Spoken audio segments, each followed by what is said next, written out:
Assalamualaikum warahmatullahi wabarakatuh. Alhamdulillahirrabbilalamin. Wassalatu wassalamu ala asyrafil anbiya wal mursalin wa ala alihi washabihi ajmain. Pertama-tama saya panjatkan puji serta syukur atas kehadiran Allah Subhanahu wa taala yang telah memberikan saya kesehatan sehingga saya dapat melakukan presentasi pada hari ini. Dan tak lupa pula salawat beriringkan salam sama-sama kita panjatkan ke pangkuan Nabi besar Muhammad SAW yang telah membawa kita dari alam jahiliyah menuju alam Islamiyah dan dari alam kebodohan menuju ilmu pengetahuan seperti yang saya rasakan pada saat hari ini. Hari ini saya akan mempresentasikan proposal kelompok 6, yaitu proposal dan marketing plan sistem informasi transaksi pusat bisnis penyewaan gedung.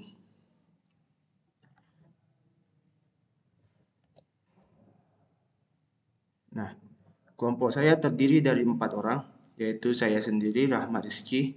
Di proposal ini saya diberikan jabatan sebagai CEO, kemudian ada Imam Ferdian, CMO, Musni Kamal, CCO, Isanul Sukri, Software Development.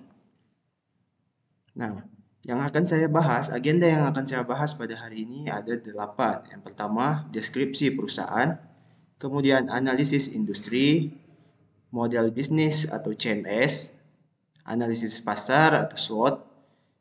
Yang kelima, desain dan pengembangan, rencana pemasaran, jadwal keseluruhan, serta proyeksi keuangan.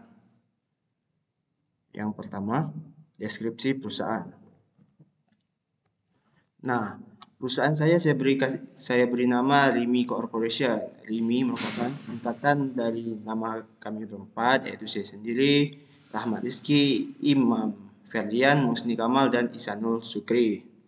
Rimi Corporation ini adalah suatu inovator di dunia bisnis yang nantinya berfokus pada 2 bidang utama, yaitu pembuatan website dan penyedia layanan sewa gedung. Nah, didirikan dengan tekad yang kuat untuk merentangkan jembatan antara penyedia gedung dan penyewa. Kami memanfaatkan teknologi informasi canggih untuk menciptakan solusi yang menguntungkan bagi berbagai kalangan. Kemudian, salah satu aspek kunci yang membedakan Rimi Corporation adalah kemampuan kami dalam menciptakan situs web yang tidak hanya memikat tetapi juga sangat fungsional. Tim pengembangan kami yang berpengalaman memastikan setiap platform online yang kami hasilkan bukan hanya mudah digunakan tetapi memberikan kesan yang profesional. Nah, kami sebelum mengembangkan perusahaan kami menganalisis dulu, analisis industri. Ada 7.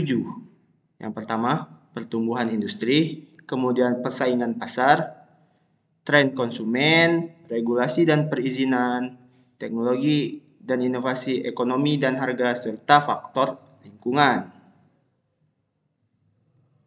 Kita bahas tentang pertumbuhan industri. Nah, pertumbuhan industri itu ada yang bagian positifnya adalah permintaan akan fasilitas penyewaan gedung di lingkungan kampus cenderung stabil karena adanya kebutuhan untuk acara seperti seminar, konferensi, pernikahan, dan kegiatan sosial lainnya. Nah, dari permintaan yang positif itu maka muncullah peluang adanya pertumbuhan angka partisipasi dalam acara-acara kampus, peningkatan jumlah acara mahasiswa, dan organisasi ekstrakurikuler, serta meningkatkan popularitas acara-acara kampus terbuka untuk umum. Kemudian ada persaingan di pasar. Nah, terdapat persaingan yang ketat dari fasilitas penyewaan gedung lain di sekitar kampus, serta alternatif tempat acara seperti hotel dan restoran. Nah, strategi kami fokus pada harga yang bersaing, peningkatan kualitas, layanan dan promosi yang efektif untuk membedakan diri dengan pesaing kami tentunya. Kemudian ada tren konsumen. Nah, permintaan kustomisasi, pelanggan menginginkan fleksibilitas dalam pengaturan ruangan dan fasilitas tambahan seperti pelatihan presentasi, catering, dan dekorasi. Nah, pentingnya ulasan, pelanggan cenderung mempercayai ulasan dan rekomendasi online dalam memilih tempat acara, itu tren konsumen. Kemudian ada bagian regulasi dan perizinan. Nah, adanya regulasi dan prosedur perizinan yang perlu diikuti terkait dengan penyelenggara acara seperti izin kebakaran, izin konsumsi alkohol, dan keamanan lainnya. Kemudian, teknologi dan inovasi. Nah, pemanfaatan teknologi, penggunaan platform online untuk penyewaan gedung, pembayaran online, serta sistem manajemen acara otomatis membantu dalam meningkatkan efisiensi dan kenyamanan pelanggan. Inovasi dan layanan, perkembangan layanan tambahan seperti pelayanan catering, internal, paket dekorasi, atau penyewaan peralatan teknologi yang canggih dapat menjadi pembeda dari pesaing. Maka dari itu, perusahaan kami dibangun dengan berlandaskan teknologi dan inovasi tentunya. Kemudian ekonomi dan harga. Nah, fleksibilitas harga. Penyesuaian harga sesuai dengan jenis acara, waktu penyewaan, dan fasilitas tambahan dapat membantu menangani variasi kebutuhan pelanggan tentunya. Kemudian ada resesi dan dampak ekonomi. Selama periode ekonomi sulit, permintaan mungkin berkurang dan pelanggan lebih cenderung mencari penawaran dengan harga yang lebih baik. Kemudian ada faktor lingkungan. Fokus pada praktik ramah lingkungan seperti pengelolaan limbah, penggunaan energi yang efisien, serta pengurangan jejak karbon dapat meningkatkan citra dan daya tarik yang baik. Nah, pada model bagian bisnis, saya akan menjelaskan sedikit. Ada yang namanya key partner, ada caterer, penyedia layanan dekorasi, penyedia layanan kebersihan, vendor teknologi untuk sistem pemesanan. Kemudian ada key activities, pemasaran dan promosi, pemesanan manajemen acara, perawatan dan pemeliharaan gedung, pembaruan situs web, dan platform pemesanan. Serta ada pelatihan karyawan. Nah, key resource, gedung-gedung penyewaan, sumber daya manusia untuk manajemen dan pelayanan pelanggan, situs web, dan platform pemesanan peralatan perlengkapan. Kemudian ada value proposition, penyedia tempat yang nyaman, fleksibel untuk berbagai jenis acara, kemudian pilihan beragam fasilitas dan layanan, harga yang kompetitif tentunya, kemudian pemesanan dan manajemen acara layanan pelanggan yang unggul. Kemudian ada customer relationship, pelayanan pelanggan yang ramah, responsif, layanan perencanaan acara khusus, program loyalitas pelanggan. Kemudian ada channel kami yaitu situs web dan platform pemesanan online, media sosial, pemeran pernikahan dan acara, agensi pernikahan dan perencanaan acara. Ada customer segment. Nah, pasangan yang akan menikah, perusahaan-perusahaan yang membutuhkan tempat untuk acara perusahaan, kemudian ada individu yang mengadakan acara sosial, event planner atau koordinasi acara. Cost structure yaitu biaya operasional gedung, gaji karyawan, biaya pemesanan dan promosi, biaya teknologi, biaya pemeliharaan gedung, biaya sewa gedung, biaya tambahan untuk layanan tambahan, paket langganan tahunan atau bulanan, dan biaya pembatalan.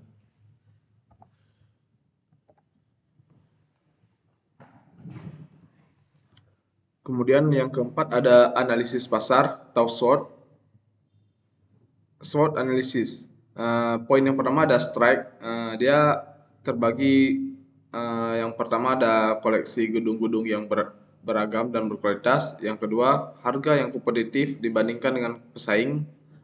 Yang ketiga, ada kemampuan untuk menawarkan layanan tambahan seperti dekorasi dan catering. Yang keempat, ada tim manajemen yang berpengalaman dalam perencanaan acara. Yang terakhir ada platform pemesanan online yang mudah digunakan. Kemudian poin yang kedua, ada weaknesses. Di antaranya ada terbatasnya kapasitas gedung untuk acara berskala besar. Kemudian ada bergantung pada cuaca untuk acara di luar ruangan. Kemudian ada kemungkinan kesulitan dalam menjaga dan memelihara gedung. Dan mungkin kurangnya merek yang dikenal di pasar. Dan yang terakhir ada persaingan yang ketat dalam industri penyewaan gedung. Poin yang ketiga ada threats. Di antaranya, pertama ada perubahan regulasi terkait acara besar dan pengumpulan orang. Yang kedua ada volatilitas ekonomi yang dapat mempengaruhi keputusan penyewaan. Yang ketiga ada peningkatan persaingan dari pemain besar di industri penyewaan gedung. Yang keempat ada perubahan tren dan preferensi konsumen dalam perencanaan acara. Yang terakhir ada gangguan dalam rantai pasokan atau bencana alam yang dapat mempengaruhi operasi. Poin yang terakhir ada opportunities. Nah, di antaranya pertama ada pertumbuhan permintaan untuk acara pernikahan dan acara perusahaan. Yang kedua ada kemitraan dengan penyediaan layanan pernikahan dan perencanaan acara. Yang ketiga ada ekspansi ke wilayah atau pasar yang baru. Yang keempat ada peningkatan strategi pemasaran online dan media sosial. Yang terakhir ada peningkatan permintaan untuk acara virtual atau hybrid.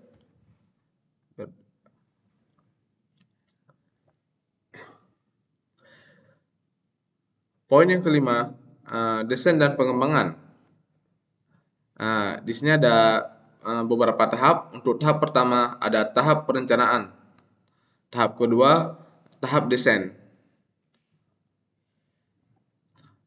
Nah, untuk tahap yang pertama, tahap perencanaan, dia definisikan tujuan dan finisi. Analisis pernyataan, memahami persyaratan fungsional dan non-fungsional aplikasi. Penerapan tim, membentuk tim pengembangan dan manajemen proyek. Penentuan teknologi, memilih teknologi yang akan digunakan untuk pengembangan.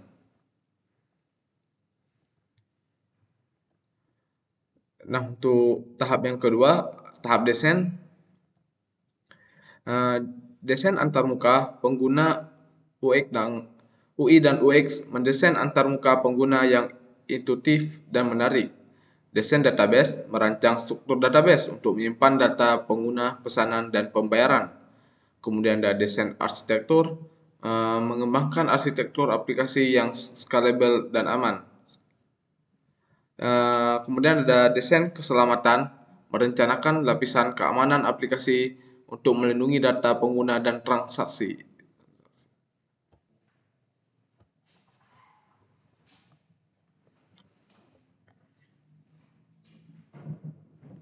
Nah, kemudian yang keenam ada rencana pemasaran. Rencana pemasaran pertama yaitu ada pasar sasaran, kemudian ada strategi pemasaran, dan kemudian ada goals. Untuk pasar sasaran, di sini target kami adalah pusat pengembangan bisnis, kemudian penyewa ruangan, ada lembaga pendidikan, komunitas bisnis, dan organisasi lokal. Nah, yang kedua kemudian ada strategi pemasaran. Nah, strategi pemasaran kami yaitu kampanye pemasaran online dan offline untuk meningkatkan kesadaran masyarakat. Kemudian ada program afiliasi dengan lembaga pendidikan dan organisasi bisnis. Kemudian ada pelayanan pelanggan yang baik untuk mempertahankan pelanggan yang ada. Nah, kemudian ada yang ketujuh yaitu jadwal keseluruhan. Nah, jadwal keseluruhannya yaitu ada yang pertama pengembangan SITPB, kemudian ada peluncuran dan uji coba internal, kemudian ada peluncuran beta ke pelanggan, dan kemudian ada pemasaran dan promosi. Proyeksi keuangan. Nah, proyeksi keuangan ini ada yang pertama biaya langganan penyewa ruangan, kemudian ada biaya pemrosesan pembayaran online. Kemudian ada pendapatan dari jasa pengembangan dan pemeliharaan sistem.